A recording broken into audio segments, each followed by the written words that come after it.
ಯಾರಿವಳು ಯಾರಿವಳು ಸೂಜಿ ಮಲ್ಲಿ ಕಣ್ಣವಳು, ರಾಮನಳ್ಳಿ ತೋಟದಲ್ಲಿ ಕಮ್ಮನೆಂದು ಅರಳಿದಳು.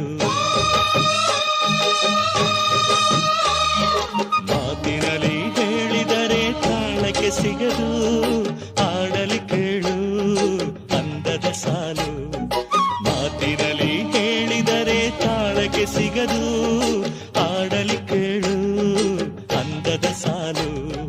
ಯಾರಿವಳು ಯಾರಿವಳು ಸೂಜಿ ಮಲ್ಲಿ ಕಣ್ಣವಳು, ರಾಮನಳ್ಳಿ ತೋಟದಲ್ಲಿ ಕಮ್ಮನೆಂದು ಅರಳಿದಳು.